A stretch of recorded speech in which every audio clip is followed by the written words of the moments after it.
It's been a while, hasn't it, everybody? Yeah. What's splashing YouTube? Welcome back. Well, what's splashing YouTube? My name is DFLPS101, and welcome back to Lucid9 Blind. In the last episode, guys, we made ourselves. Well, we apparently see that someone else has seen Code DS, or aka Code Geass. I'm pretty sure is what it's originally based off of, or a pun from it. But yeah. So yeah, we met Irie. She apparently has this obsession. She wants us to see if we can make tuna appear in the thin air. And we got backstory about Masato and such. So that happened. So guys, and oh yeah, apparently Akira is acting, and she's calling us Sarge again, which can be annoying. Alright. I'm not sure whether to feel relieved or exasperated. Of course, guys, before I continue, please leave a like, comment, subscribe, and again, just please do it. It's so nice if you do it. It helps me with content, makes me push myself to do more videos for you guys. Because otherwise I'd just be lazy and just sit down and do nothing. But yeah, so of course, guys, leave a like, subscribe, and let's get into this. I'm not sure whether to feel relieved or exasperated. Say, Loot, if you don't have anything to do right now, why don't you join us? We're doing some exercises that you might like. What makes you think I like them? From what Rui says. What exactly does she say? You'll like exercises? That's a cyclical logic. I never heard that word before. Okay. Anyways, on the contrary, I have nothing to do with bikes. Well, technically, I don't have anything to do. Wait. Rui will be here. Be there? I thought that a silent Akira would be a blessing, but it's just unsettling. We had something to do today. But if you come tomorrow, you can watch her bedazzle the crowd. Tomorrow's Saturday, isn't it? Oh, is it? Imagine her like tilting her head. Anyways. You don't know what day of the week it is? Hey dude, I forgot today was Monday until today when I woke up. So I feel Akira's pain here. It's Tuesday for my character. And in my defense, there's a half day on Saturdays. Just no clubs, which is kind of important. She doesn't seem to hear me. Instead, she just checks her phone for the time. Hey, boot camp is ending. What about your mile? Let's go! She reached out and grabbed my wrist. But suddenly, let's go, as if it's burning iron.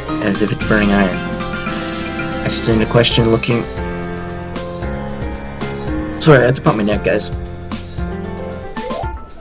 I send a questioning look at her, but she only shrugs it off. Okay, Loot. Adventure awaits. Without any further explanation, she marches into the classroom building. Well, this should be interesting. Akira leads me into the classroom 3A, where a dozen of students are sitting in a ring, looking expectantly at Akira. One of the girls immediately leaps onto her feet. I recognize her as the drama club president. Where have you been, maggot? You know how late it is. Immediately, Akira stumbles forward as if she's dead exhausted, the backpack sliding on her shoulder and crashing to the ground. Sorry, sir. I won't. I think she's actually acting like a soldier, like a male one. So I'm gonna try to act like a girl, trying to act like a dude. It's gonna be hard. This is gonna be voice acting and getting me an Emmy, guys. I should get a Grammy for this one. Sorry, sir. I took a detour. A detour? What kind of detour can you take on a training course? Akira, is she Akira right now? Points a tremulous finger in my direction. Her jumped on me, sir. Out of nowhere. I don't even know how we got here. All eyes swivel to me, waiting to see how I handle this situation development. They're probably expecting me to dodge out, to freeze, or to just stare at them like they're a bunch of weirdos. Heck, even I'm expecting me to do this something along those lines. But instead, sheer instinct takes over, and years of make-believe with Rui molds me into what is needed at the moment. A foreign spy who helplessly stumbles onto a military base. I'm sorry, I'm a tourist. Lost my way. I subtly move my mouth to my lip, where my imaginary gun holster lies. Surprisingly, the gun president is perceptive enough to catch it. He's a spy! As I pretend to whip out my gun, Akira tackles my arm, throwing me to the ground. I feel a shot of pain run up my shoulder, ripping a very real cry of agony from my throat. Akira proceeds to deftly lock my arms behind my back, leaning over until her mouth is next to my ear. Drop the gun! Through the haze of pain, I manage to hold my character together. Akira nudges my arm, gentler this time, and I yell, opening my mouth, my fingers, in a releasing motion. So what should I do? The class president kneels down and, looking at me straight in the eye, I tilt my head upward, staring at as challenging as I possibly can. Nice one. Strangers don't usually pick up so easily. The entire room relaxes as she sits before me, bowing her head slightly. Welcome to the drama club. I'm the club president. Sorry if you came into a pretty hectic time or day. No, it was interesting. Akira, could you let go of me? Akira suddenly squeaks, lunging away from me. An uncharacteristic blush crawls to her cheeks as she vainly attempts to cover her face with her hand. It's really unusual for her, but it's kind of cute. Almost reminds me of Rui. I suppose that they've rubbed off on each other at that point. You guys can't tell, but I'm actually very, very annoyed at that. What he just said. They're cute. It's kind of cute. You know what? Cool story, bro. Anyways, quickly disregarding those thoughts, I focus back to my physical status and move my arms back to its regular position. It twinges painfully. I can't hide a wince, which the club president immediately notices. What? I did not unplug it. What are you talking about? Yes, I just plugged it in. Of course I had it plugged in. It was always plugged in. Anyways. Oh gosh, are you okay? I test my arm for a moment, but the pain subsides. Probably just overstretched slightly. Nah, I should be fine. It's okay. It's nothing compared to what Miki's made me do before. What she made you do, dude? Ooh. Did I hurt you? I'm really sorry, Yama. It's fine, really. Are you sure? It's unsettling to see Akira so meek. I glance at the club president and raise an eyebrow. She seems to understand. Well, let's try some basic exercise before our next scenario. Stanislavic's magic if, everyone. What? Most club time is spent playing around with different objects, pretending the pencils are bombs, chairs are clouds, and desks are shields. It's amazingly refreshing.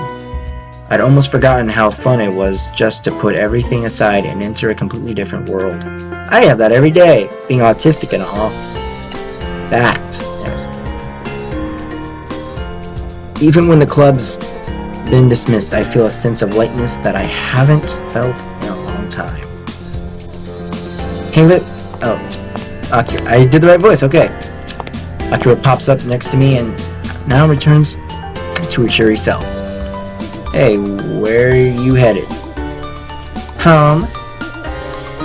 Don't you live in a dorms? I live in the world. Therefore, anywhere I go is my home. Is this some voice? Is this... Has Akira gave us a sense of advice? I think I've lost myself, or something. I think my mind's been blown. It's open to the possibilities, guys. Anyways, bizarre as always, the only thing I've grown to understand about this girl is that I'll never understand her.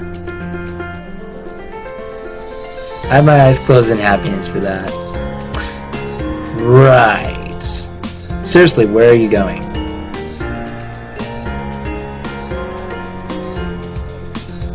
Come to think of it, I have no clue what I'm going to doing here.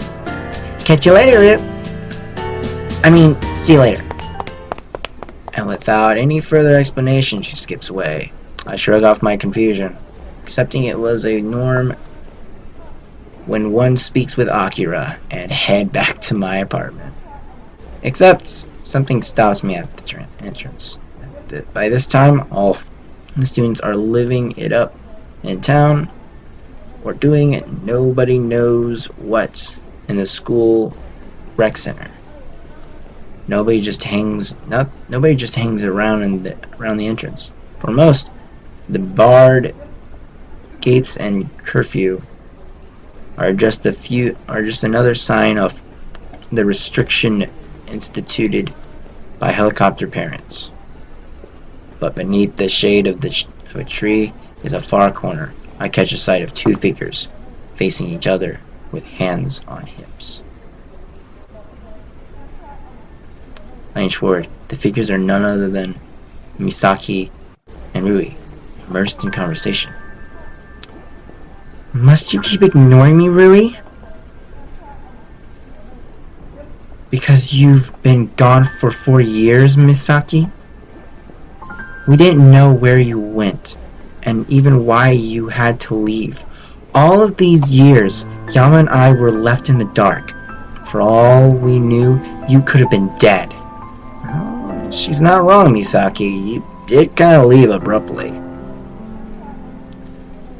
How can you expect us to act like you've never left? I still don't understand how Yama can be so forgiving after he almost... Did I almost do suicide? You know what? I'm tired of this. Just don't speak to me again, Misaki. She turns to stalk off, but Misaki grabs her wrist in the blink of an eye. I'm not letting you walk away again. Dang it. Do you believe that I wanted to leave Seto? To move to District 6 with my mother? Who, by the way, doesn't even deserve to be called my mother? Oh my god. That's so bad. I feel so bad for Misaki now. Jeez. What I don't understand is why you're blaming me for something I couldn't control. Outburst seems to catch Rui off guard. District 6 doesn't deserve to be called my mother? Just what happened to Misaki after she left Seto? Kaiba happened. I'm sorry, that was stupid. Anyways. Misaki, you're hurting my wrist. Oh, I'm sorry. I'm so sorry, Rui. I should have... Girls seemed to avoid each other's gaze for an awkward moment. Rui's the first to speak, her voice coming out in barely a whisper. Half a year ago, a year after you left, we gave up. We thought you'd never contact us again. As I was okay, but Yama, he thought that someone had left him again, forever. What the heck? You guys saw it, right? I'm just gonna check the recording, but that's weird. Anyways. He thought that people would just keep leaving him, that no one would stay by his side. I feel Yama's pain. I understand this. He locked himself in his room, pulled himself into a shell. I couldn't reach him. No one could. He didn't trust any of us to stay. Then I dropped by his house one day, and the medicine cabinet was open, and this huge bottle was gone. You mean... Yeah. You know how hands-off his parents have always been. The ambulance barely made it in time. They had to start pumping him on site. That's how bad it was. Was it really that bad?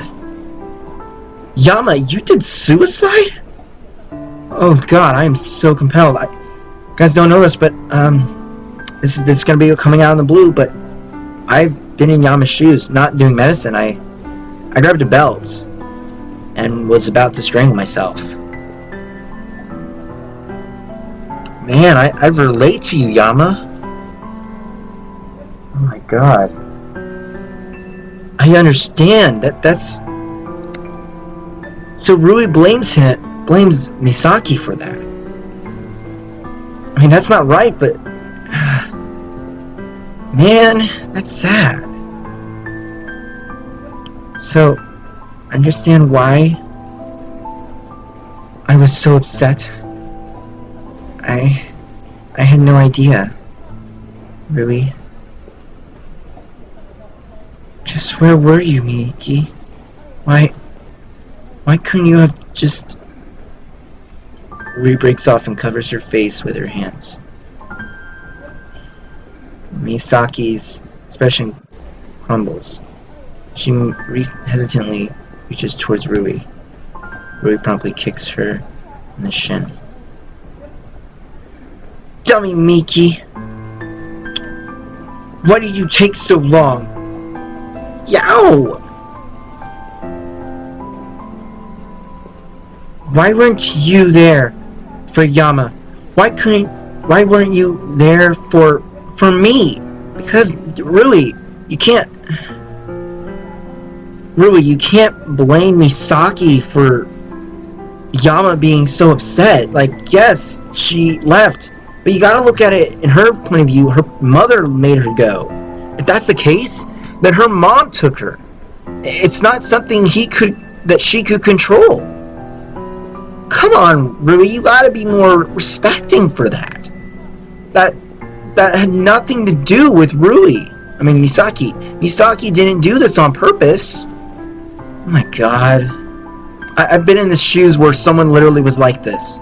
I forget who it was now, but that shows how much of a friend I was. No, I'm kidding. No, I actually know. My friend Jung, you guys know him. There was a moment where I lost my mom. And when people would always say your mama jokes, it always made me upset. Like, my mom died. That's when I started doing suicide. But something stopped me. I'm not going to tell you who, but something stopped me. And literally, it was because my mom left me. And for a while, I blamed myself for this. I was in Rui where I blamed Misaki. But instead, I blamed myself. and I shouldn't blame myself for a death that I could not control. So I know what this is. I know what it's like for Yama to lose someone and actually feel broken inside. I've had so many friends leave me. I know how this feels. If you guys know how this feels, then let me know in the comments. That's really sad. Anyways. I missed you! Really?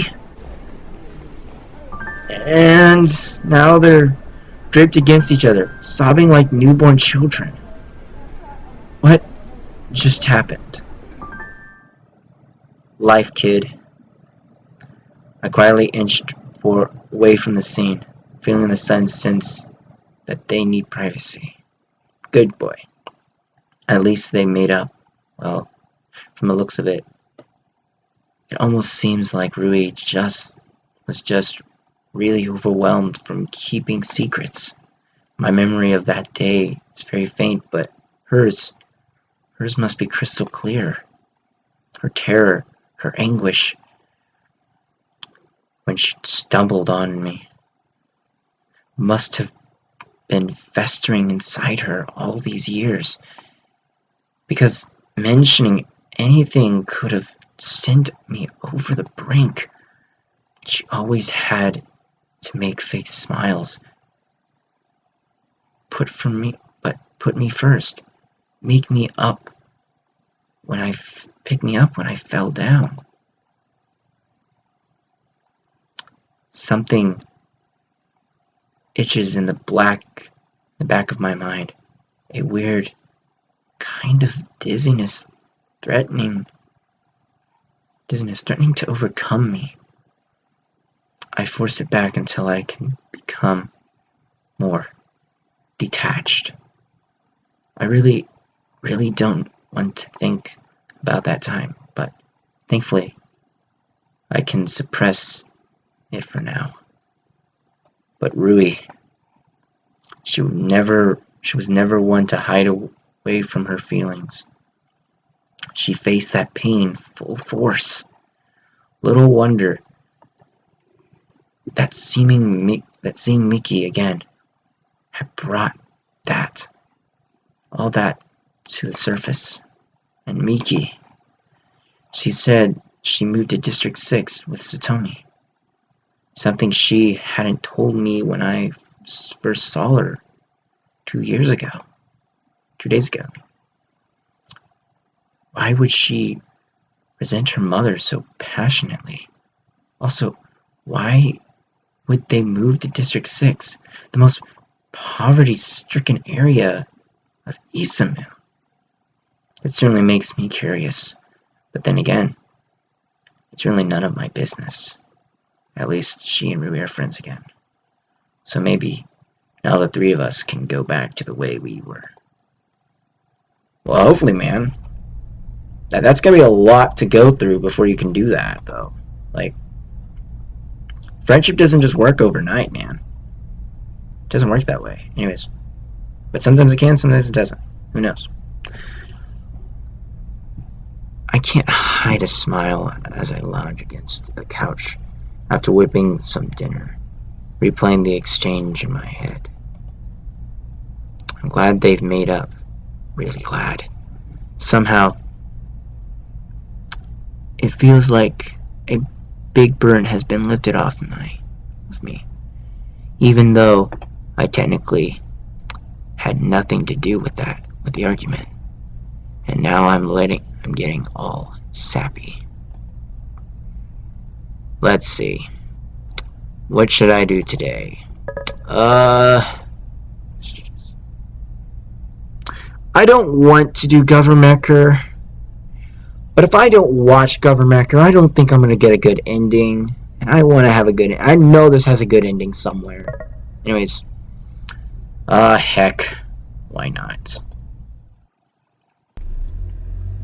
The episode opens with President J. Graves chugging along the road in a large SUV, and a shot that looks suspiciously like an American car commercial. Suddenly, a blur crashes down from the sky and lands on the hood of his car, stopping him immediately.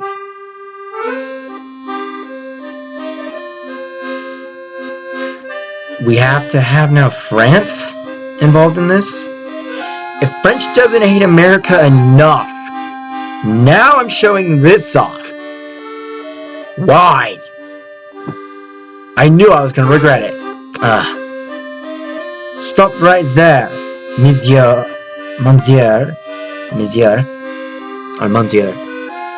You are trespassing on the France border.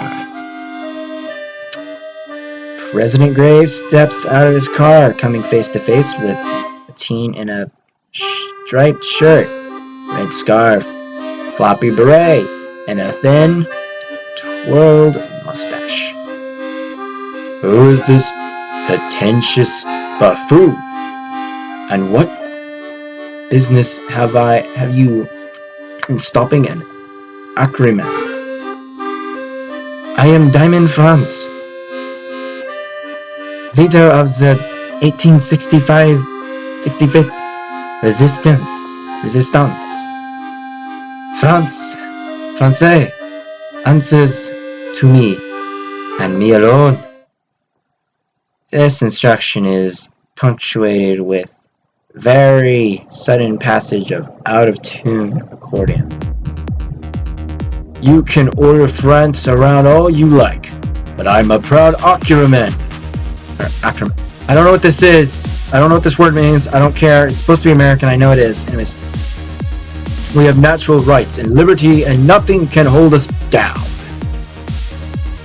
I now see why your crime rate is so high. No?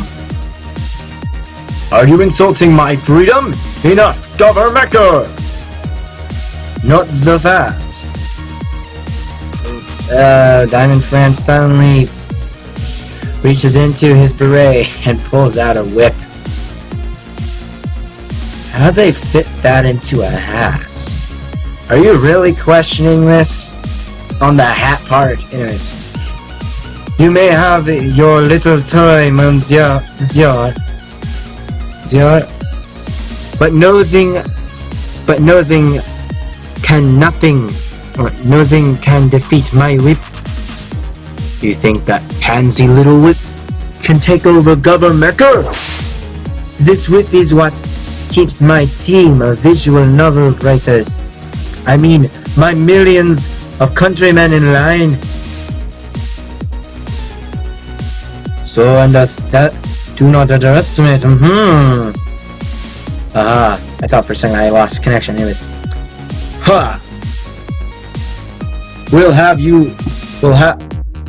We'll see how great that whip is when I'm done with it.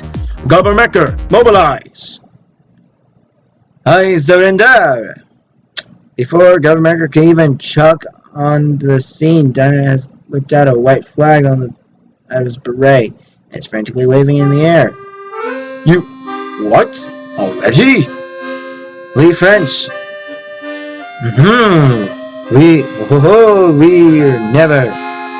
We're very good at surrendering. What? Is that something to be proud of? Oh, jeez. I'm so sorry, French viewers. If you're watching and you're from France, I'm so sorry. Les French! We're proud of everything. Just then, Government, in all its stop motion and toy model glory, burst into the scene, whirling expectantly at President Graves. President Graves only taps it lightly on the foot with a sad smile. Sorry, bud. False alarm. I swear the Government's shoulders droop in disappointment as it chugs away like a rejected puppy. Aww. Suddenly, French Diamond France throws the flag into President Graves' face into a triumph shout. Aha! Victory is mine! What? Where's your sense of honor? We are French. We're proud. We're good at being dishonorable. No. No, they are not. I disregard this entirely. I disagree with this entirely. Oh my goodness! Anyways, stop saying that. Yeah, please stop saying that. That's offensive.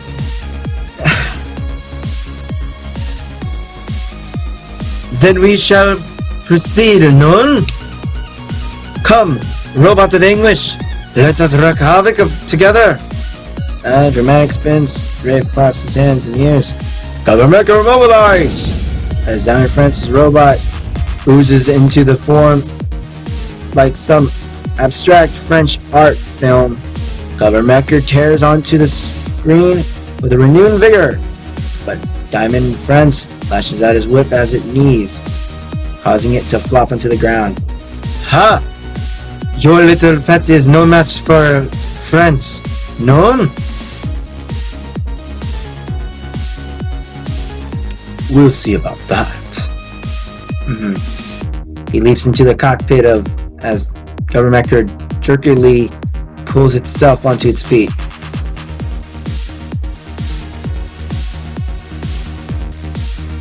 Leaps into his own mech, now molded into a deformed Eiffel Tower, the cockpit duct taped in the front.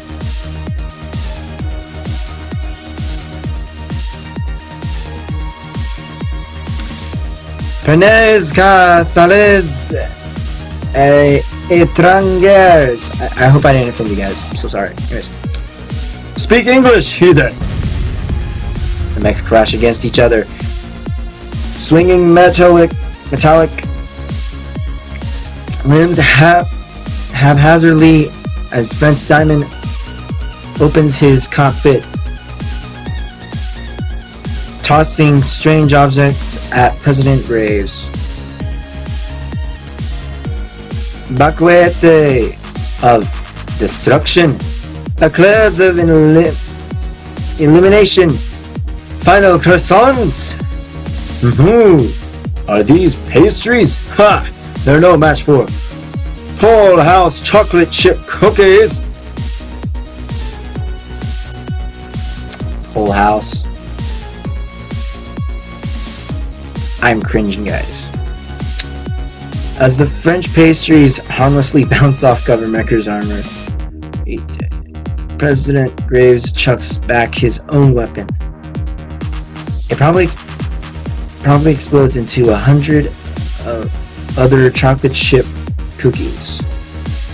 This explodes again until French Diamond's mech kneels to the floor, finally defeated. Sacre bleu! You have defeated me! Stick to art, monsieur. Since you clearly suck at fighting. I won't forget this! He shakes his fist and angrily as he limps away into the sunset. President Graves only grins when rebooting boards his SUV and continues down the road, blasting traditional rock and roll with both windows down. Technically, the series should be abnormally offensive, but for some reason, I'm just amused by it. I'm not. I hope you guys are, because I'm not amused by this. I think I'm actually becoming fond of it. And the sudden ring of my phone breaks me out of my thoughts. Well, guys, I think we're going to have to find out what that thought is in the next episode of... I mean, we already saw it with Shigeru, but let's be honest here, guys. In the next episode of Lucid9 Blind, if you guys are so nice to please leave a like, comment down below, and subscribe. And as always, guys, this is D5PS101. I'm bouncing out. Bye.